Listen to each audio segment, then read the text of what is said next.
Dildarım, demali dişta zerhissin ahê hildarım. Baldarım, demali bilin çiyan nêrîndarım. Candarım bibêne ahê hîn bê canım. Dema li bin siya zinaran, li kêleha daran rawestwanım. Dilopên keyfê bo evîna welat herîkanım. Bi hêvîdariya şînahiyan, bi hizkirinê tîjî avadanım.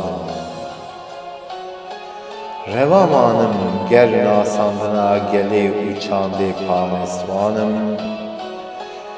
Li rêya keleyên gundan, bi rengên derguşê hîn şadevarım. Bi peyvên kurdî ser zimanê zarokan, serbilind hermanım. Xweliyim bi toz û duman navbayê, ser rûdayê, ne ji dilê xeydanım. Bêndanım, vedanım, bi bênê kulîlkan û rûvedanım. Bê û bi destkek nanê tendûrê jî, bi hebûna gel û xakê hês sewarım. Rûdanım, ger biratî li axê her demî bêcuda bim, sazanî jiyanım.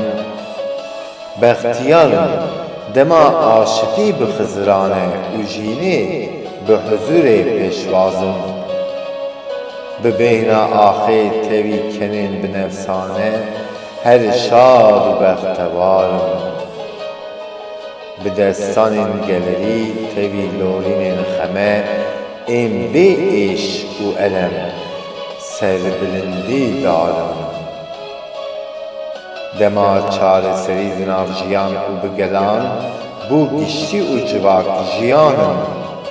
Bên û çênî keseb ferit, hîn şanezî durû bi biriqanım.